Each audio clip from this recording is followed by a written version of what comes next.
오늘 하나님 말씀은 누가복음 10장 26절 말씀 한 절 읽고 시작하겠습니다. 주께서 그에게 말씀하시기를 율법에는 무엇이라고 기록되어 있으며 너는 어떻게 읽느냐고 하시니라. 제가 오늘 이 말씀을 먼저 여러분들에게 읽어드리는 이유는 뭐냐 하면 귀에 걸면 귀걸이, 코에 걸면 코걸이가 된다는 의미입니다.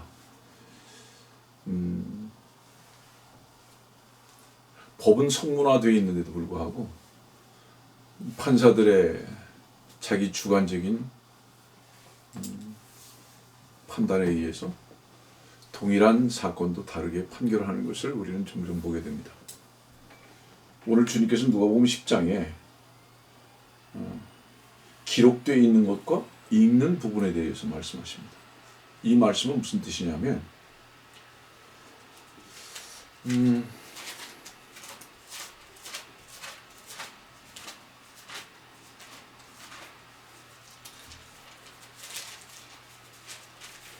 디모데후서 3장 16절인데요. 모든 성경은 하나님의 영감으로 주어진 것으로, 그리고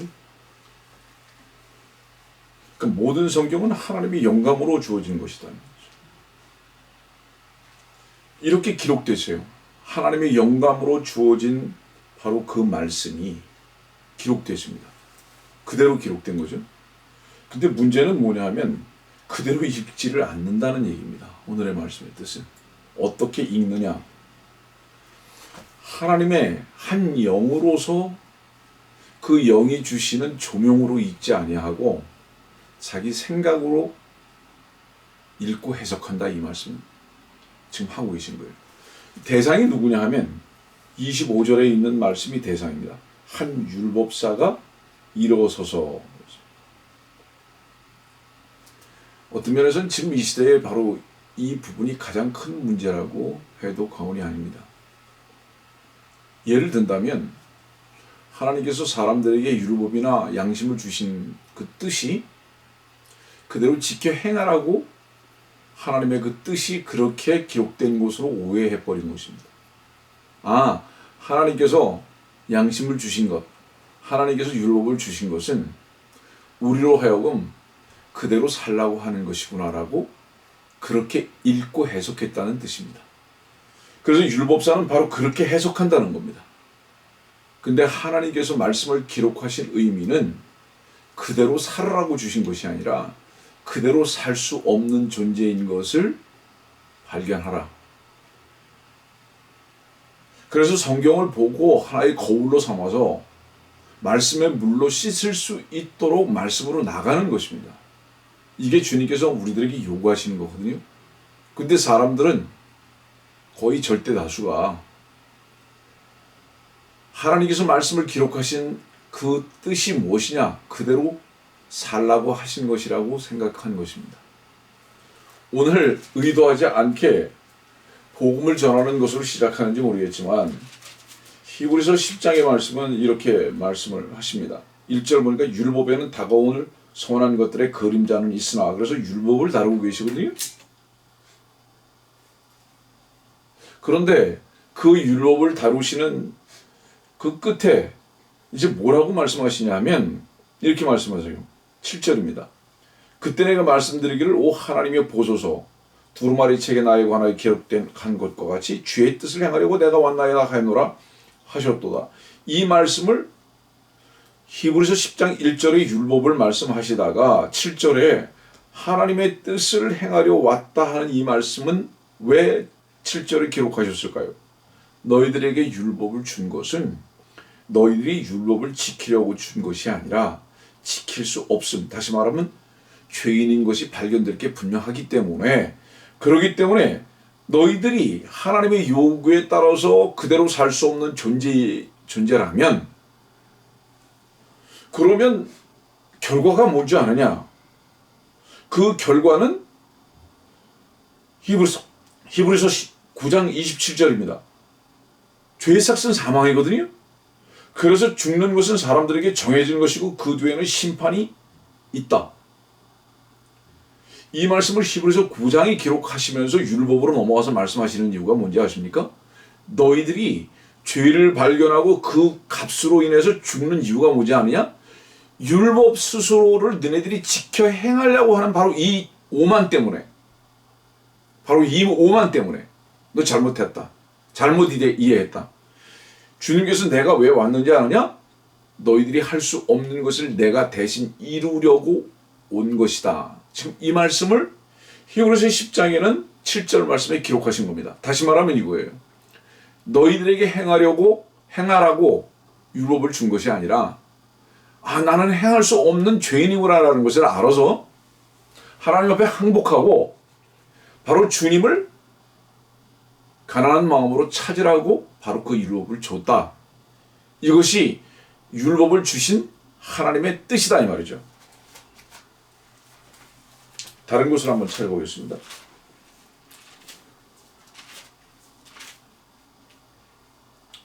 로마서 10장 4절입니다.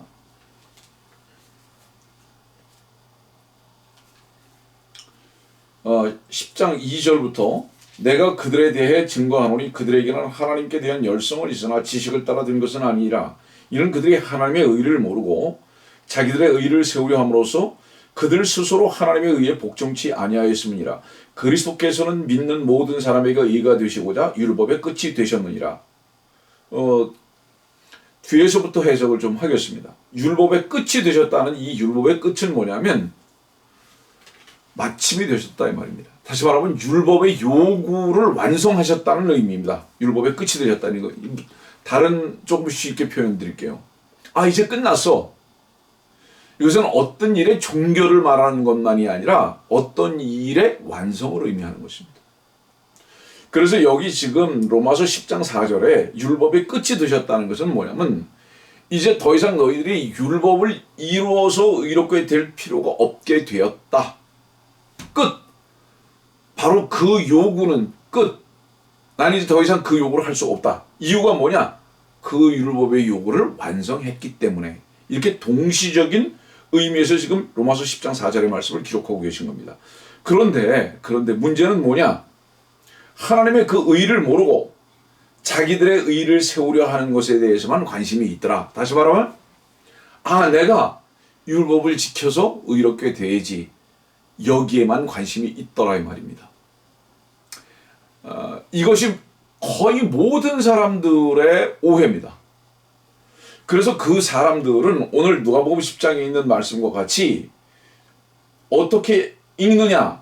이 주님의 질문 앞에서 자기 본성으로 읽는 거예요. 그 본성이 뭐죠? 하나님께서 율법을 주신 것은, 양심을 주신 것은 그렇게 지켜서 행하라고 주신 것이구나 라고 생각을 했고 그렇게 해석해서 읽었다 이 뜻입니다. 누가? 율법사. 다른 표현은 뭐죠? 양심이라는 것을 늘 들고 나오는 바로 그 사람에게. 그러나 내가 이 성경을 기록한 그 뜻은 그것이 아니다. 네가 오해하고 있다. 마태복음 22장을 잠깐 보겠습니다. 29절이에요. 마태복음 22장 29절. 예수께서 대답하여 그들에게 말씀하시기를 너희가 성경도 하나님의 능력도 모르므로 오해하고 있도다. 이 말씀은 여러분들이 너무 잘 알다시피 7 형제가 있고 먼저 7 형제 중에서 형이 곧 이제 죽은 거예요. 그리고 형이 죽으니까 이스라엘의 법에 따라서 둘째가 그 형수하고 함께 살 수밖에 없는 이런 관계가 계속된 겁니다. 그래서 7째까지도 그렇게 했다. 마침내 그 여인도 죽었나이다. 그런데 이제 부활 때에 그 여인은 7 가운데 누구의 아내가 되겠습니까? 이렇게 물어본 거예요. 주님께. 그러니까 주님께서 말씀하시기를 너희가 성경도 하나님의 능력도 모르므로 오해하고 있도다 그랬습니다. 자, 여기서 오해가 무엇을 오해하는 건지 아십니까?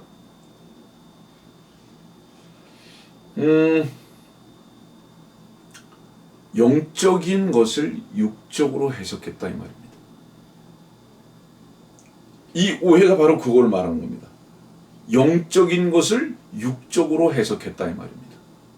다시 말하면 우리 양심대로 살고자 하는 노력은 하나님의 말씀에 대한 어떤 오해에서 오는지 아십니까? 우리의 최선에서 온 거예요. 우리의 최선을 가지고 하나님께 인정받으려고 하는 사람은 하나님의 최선을 절대로 믿지 않습니다. 하나님의 최선은 뭐죠? 하나님의 최선은 유일하신 그 아들 주 예수 그리스도를 십자가에 못 박혀 죽이고 다시 살게 하신, 그래서 하나님의 아들이 저주를 받고 심판을 받고 누구 대신에? 양심을 지켜 행할 수 없는 모든 인간들을 위해서, 율법대로 살 수 없는 모든 인간들을 위해서 그분 자신이 저주가 되고 심판이 되셔서 죽고 다시 부활하셨다는 것은 뭐를 얘기하죠? 우리에게 의가 되게 하시기 위해서, 바로 그 은혜의 선물을 주시기 위해서 그분이 다시 사셨다. 그런데 문제는 뭐냐 하면 사람들이 어떻게 오해했느냐? 우리의 육을 써서 우리의 최선을 다해서 하나님의 뜻대로 살아야지라고 생각을 했다는 것입니다. 오늘 그 말씀을 다룰 수 있을지 모르겠지만 하나님의 뜻이 무엇입니까? 하나님의 보내신 자를 믿는 것이 하나님의 뜻이다. 관심이 없어요. 근데 믿는 것에 대해서 관심이 없습니다. 자기가 행하는 것에 대해서만 관심이 있습니다. 고로 오늘 제가 이 말씀을 먼저 여러분들에게 제시한 이유가 뭐냐 하면, 하나님의 말씀이 여러분들의 무릎 앞에 있는데도 불구하고 오해했다 이 말이에요. 여기서 마태복음 22장에 능력도 모른다, 그래서 오해하고 있다. 여러분들 하나님의 말씀의 능력으로 삼지 못하는 이유는 오해하고 있기 때문입니다. 지금 현재도 오해하고 있기 때문에.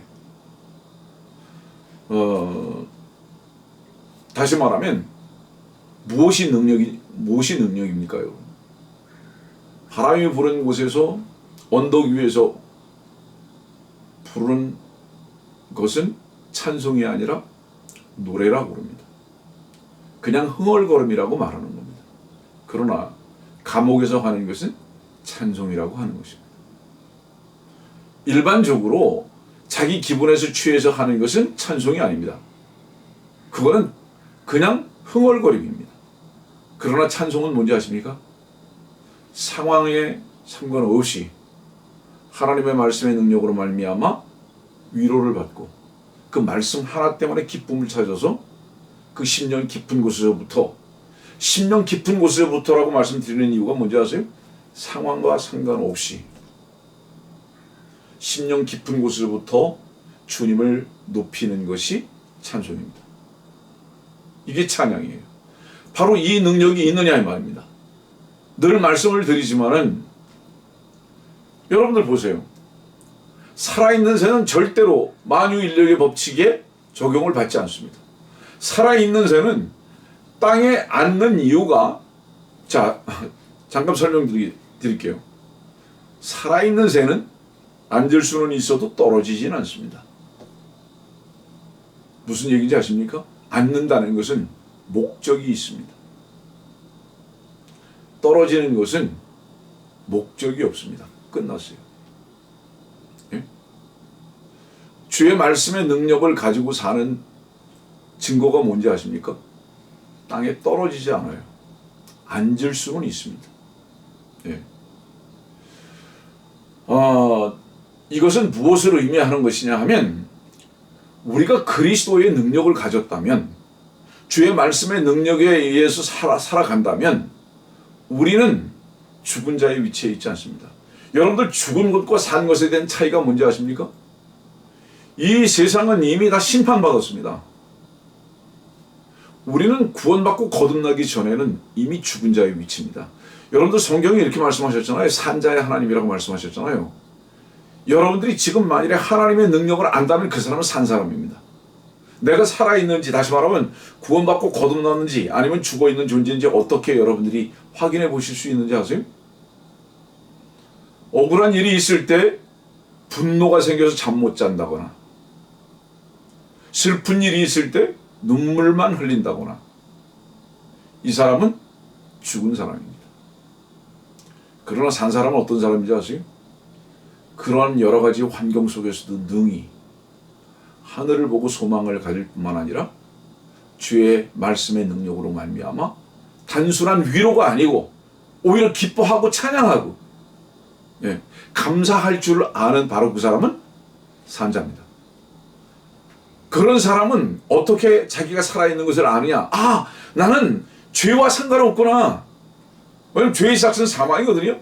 아, 나는 죄와 상관없구나. 나는 이 세상과 상관이 없구나. 나는 이 세상을 지금 현재 발을 딛고는 있지만은 떨어져 있질 않구나. 걷고 있구나. 나는 순례자구나.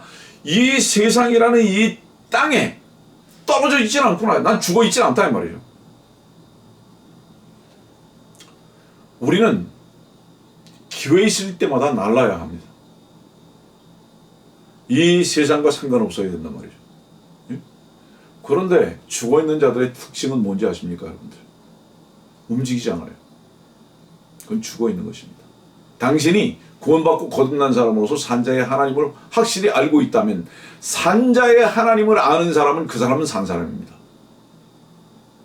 여러분들 확인하고 입증하시기를 부탁드립니다. 서론이 조금 길었습니다. 지난번에 말씀을 공부하려면 어떻게 해야 하느냐? 영적인 사람이어야 된다라고 말씀을 드렸습니다. 요한복음 6장 말씀 잠깐 짚고 가겠습니다. 요한복음 6장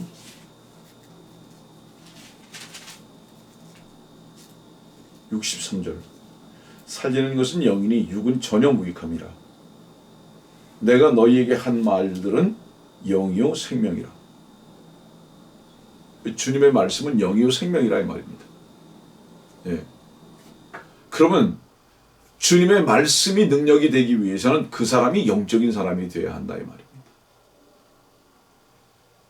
또 다른 측면에서 여러분들에게 확인을 지금 말씀을 드리는 거예요. 제가 종종 이런 말씀 드리는데 창세기 1장 1절에서 존재했던 인간은 하나도 없습니다. 그죠? 예. 왜 이 말씀 드리는지 아세요? 하나님께서 모든 것을 다 하셨습니다. 하나님께서 모든 것을 다 하셨어요. 여러분들 주변에 나무를 하나님께서 만드실 때 있었습니까? 여러분들의 강을 만들 때 여러분들이 있었습니까? 하나님이 혼자 다 하셨어요. 예?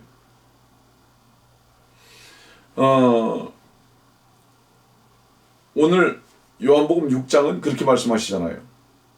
영이요 생명이라고. 내가 너에게 한 말은 영이요 생명이라고. 하나님께서 다 하시는 거예요.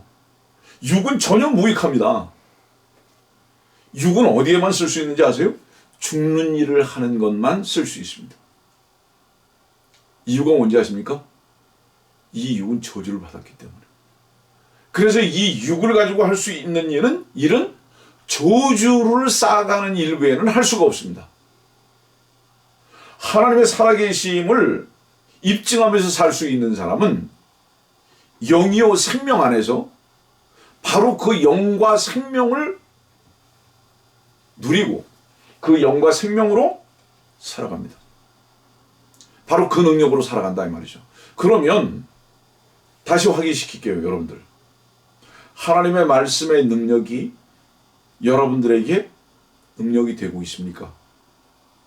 그렇다면 밖에서 어떤 변화된 것을 찾지 마시고 여러분들의 내면이 어떻게 바뀌었는가를 지금 확인하십시오. 지금. 이게 무슨 말이냐 하면요. 하나님의 말씀은 이렇게 말씀하시거든요. 형제를 사랑하라 그럽니다. 그죠? 새로운 계명 속에서도 형제 사랑은 주님이 지고 가신 말씀입니다. 염려하지 말라고 그러십니다. 그 말씀은 누가 주신 말씀이죠? 아니, 누구의 말씀이죠? 주님의 말씀입니다. 근데 그 말씀이 분명히 영이고 생명이거든요. 근데 그 영이고 그 생명의 말씀이 당신에게 영적인 사람이라면, 당신이 생명 안에 있는 삶을 사는 것이 확실하다면 그 말씀이 능력이 된다 이 말입니다.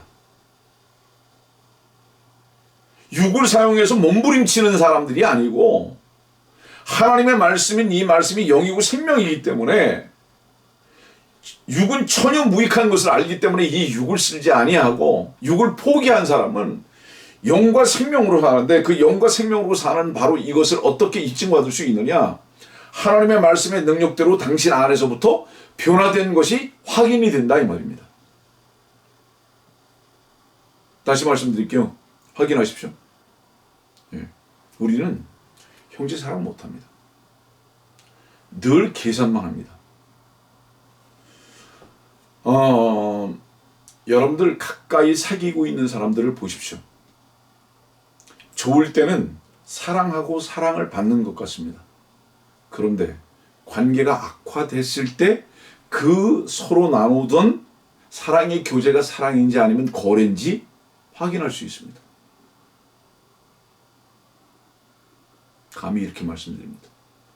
저는요, 감사한 것은 제가 베풀고 사는 사람도 아니지만 혹여 베풀었다 하더라도 계산되어지지 않도록 하신 주님 앞에 감사드립니다.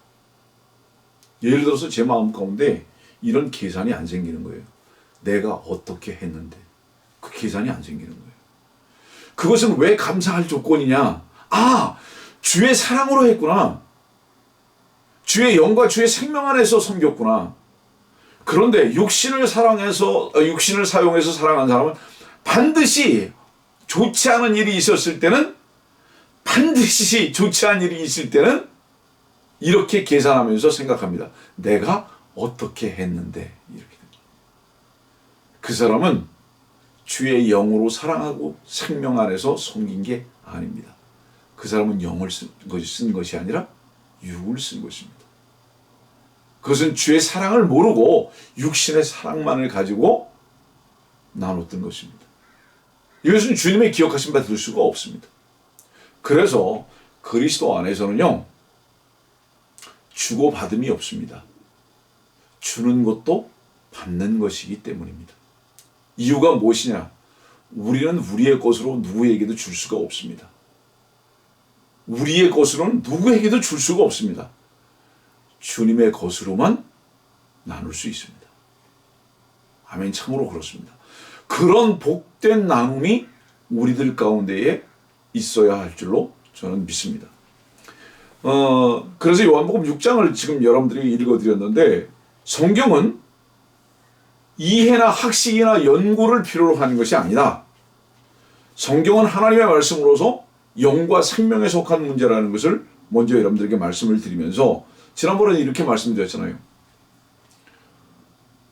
지금 이 전구가 파워에 연결이 되어 있기 때문에 이렇게 밝거든요. 근데 저 전구를 빼서 주머니에 넣고 다닌다고 해서 결코 밝아지지 않습니다. 전구가 그 빛이 필요한 이유는 뭐죠? 어두움 때문입니다. 그런데 여러분들 보세요. 주의 말씀의 영을 그 마음 가운데 소유한 사람은 그 길에 무엇이 있는지 아십니까? 등이 있고 빛이 있습니다. 그러면 등이 있고 빛이 있다는 것을 무엇을 의미할까요?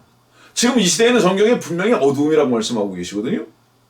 그러면 이 어두움의 길 가운데에서 방황하지 아니한다 이 말입니다. 실족하지 아니한다 이 말입니다. 이 어두움의 이 세상에서 하나님의 말씀의 빛으로 내 마음 가운데 주께서 비치시기 때문에, 그러기 때문에 주께서 인도하시는 그 길을 실족하지 아니하고 갈 수 있다는 것입니다. 그런데 말씀의 능력을 갖지 못한 자는 어두움에서 넘어지는 겁니다. 계속. 그런데 넘어지는 것까지도 조금 우리가 이해할 수 있습니다. 아예 누워서 자버립니다. 그거는 전구는 빼놓고 주머니에 집어넣는데, 이 종교인들을 말하는 겁니다. 주머니에 빼놓고 가지고 있는데 빛이 없어요. 말씀에 능력이 없다는 뜻입니다. 어디를 가야 할지, 무엇으로 행해야 할지, 무엇을 소망해야 할지 방황합니다. 그래서 그런 사람의 특징은 뭔지 아십니까?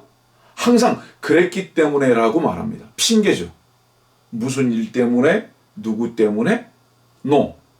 주님의 은혜는 무슨 일 때문에, 누구 때문에가 아니라, 그것 때문에 넘어지는 것이 아니라, 그것 때문에 실패하는 것이 아니라, 오히려 그 누구 때문에 무엇 때문에를 통해서 주님의 놀라우신 은혜를 알 수 있도록 인도하시는 것이 주님의 말씀의 능력이고 빛이다. 이 능력을 여러분들이 경험하고 있느냐? 이건 매우 중요한 관점입니다. 하나님을 알 수 있고 누릴 수 있다는 것은 절대로 육적인 수단으로는 알 수도 없고 볼 수도 없습니다. 그래서 많은 사람들이 그러잖아요. 하나님 봤다고, 꿈에 봤다고. No. 하나님은 그런 식으로 볼 수 있는 분이 아닙니다. 하나님을 보고 누리는 것은 영을 사용하는 것입니다. 자, 그러면 성경 공부의 선행의 조건이 영적인 사람이어야 된다 그랬죠. 앞으로 이 부분들을 몇 번 더 여러분들에게 말씀을 드려야 되는데, 또 어떤 사람이 하나님의 말씀을 우리가 바로 공부하고 알 수 있는가? 다음 시간으로